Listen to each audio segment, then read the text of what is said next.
E aí, alguém já parou para pensar como é que os membros do BTS e, na verdade, toda a Coreia do Sul ficaram, de repente, 1 ou até 2 anos mais novos?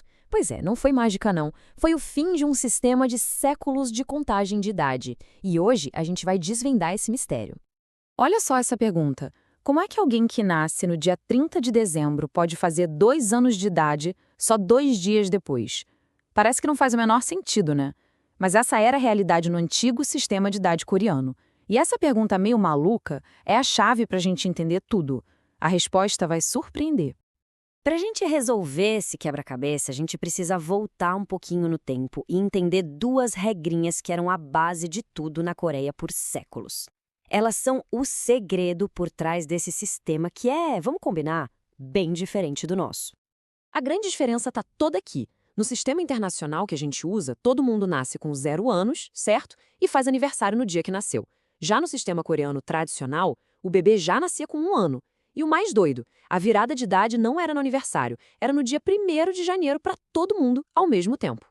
Então, vamos detalhar essas duas regras. Primeiro, o bebê já nascia com 1 ano de idade.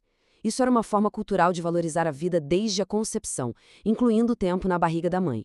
E segundo, que é onde a coisa fica mais curiosa, a idade não mudava no aniversário da pessoa. Era uma festa coletiva. Chegou 1º de janeiro, pronto, todo o país ficou 1 ano mais velho. E o mais irônico é que por trás de toda essa confusão, a continha era super simples. Para saber a idade coreana de alguém, era só pegar o ano atual, tirar o ano de nascimento e somar 1. Uma fórmula fácil que criavam uns resultados bem interessantes. Ok, agora que a gente já entendeu a teoria, bora pra prática. Vamos usar os membros do BTS como nossos exemplos para ver como isso funcionava. E para facilitar as contas, vamos imaginar que estamos no ano de 2025, beleza? Vamos começar com o nosso líder, o RM. Ele nasceu em setembro, então em 2025, pela idade internacional, ele faria 31 anos. No sistema antigo, porém, ele já teria 32. Uma diferença de 1 aninho, até aí, tudo bem. Mas é agora que a matemática começa a ficar um pouco mais estranha. Agora, olha só o caso do Jin. A diferença de idade dele pula para 2 anos. Como assim? Pela idade internacional, ele teria 32 anos, mas no sistema tradicional, ele seria considerado com 34. Como pode isso? E essa linha do tempo aqui explica tudo, perfeitamente. O Jin nasceu no dia 4 de dezembro, já com 1 ano de idade. Menos de um mês depois, no dia 1º de janeiro, o país inteiro envelheceu. Então, ele fez 2 anos. Tinha até uma piada comum na Coreia que quem nascia no final do ano comia 2 pratos de sopa de ano novo e envelhecia mais rápido. E se a gente achou o caso do Jin, que nasceu no comecinho de dezembro, surpreendente, o do V é ainda mais extremo. Ele também tinha essa diferença de 2 anos, e a história dele é a resposta perfeita para o nosso mistério lá do começo. E aqui está a resposta. O V nasceu no dia 30 de dezembro, já contando como 1 ano. Literalmente 48 horas depois, no dia 1º de janeiro, ele já era considerado uma criança de 2 anos. Ele passou só 2 dias da vida dele com 1 ano de idade. É ou não é incrível? Esse sistema afetava todo mundo de jeitos diferentes. O Suga e o J-Hope, por exemplo, que nasceram no início do ano, tinham aquela diferença mais comum, de só 1 ano. Já o Jimin, que nasceu em outubro, acabava na mesma situação do V e do Jin, com 2 anos a mais. O caso do Jungkook é um ótimo exemplo de como isso tinha um impacto real na vida das pessoas. Quando ele estreou, em 2013, ele tinha só 15 anos pela idade internacional. Mas, para as leis coreanas da época, ele já tinha 16.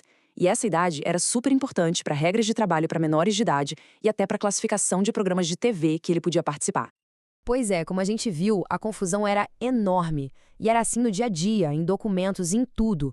Por isso, em 2023, depois de muito debate, o governo da Coreia do Sul tomou uma decisão histórica para simplificar a vida de todo mundo. A solução foi essa aqui, a Lei de Unificação da Idade. Basicamente, o que ela fez foi decretar que o sistema internacional, aquele que a gente usa, passaria a ser o único método oficial para contar a idade no país. Foi um ponto final em séculos de tradição. E os motivos para essa mudança eram, acima de tudo, bem práticos. A ideia era acabar com a confusão em documentos legais, contratos e até serviços médicos. Além disso, era uma forma de alinhar o país com o resto do mundo e, no fim das contas, só tornar a vida de todo mundo um pouquinho mais simples. Certo. E aí, como é que ficou o cenário depois que essa lei entrou em vigor? A mudança foi praticamente da noite para o dia e teve um impacto enorme. A regra agora é clara e simples. A única idade que vale oficialmente em qualquer documento, na lei, para qualquer coisa, é a idade internacional. Do dia para a noite, todo mundo rejuvenesceu para sua idade real.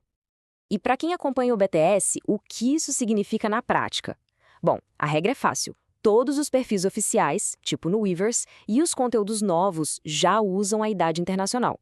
Mas fica a dica, se for assistir a um vídeo antigo de antes de 2023, provavelmente a idade que eles mencionam é a idade coreana. E mesmo que a lei tenha mudado, o conceito ainda pode aparecer em conversas mais informais como um costume antigo. E isso tudo deixa a gente com uma pulga atrás da orelha, né? A idade é só um número no documento? Ou essa mudança que parece tão simples também mexe com a percepção de identidade de uma nação inteira? Fica aí a reflexão.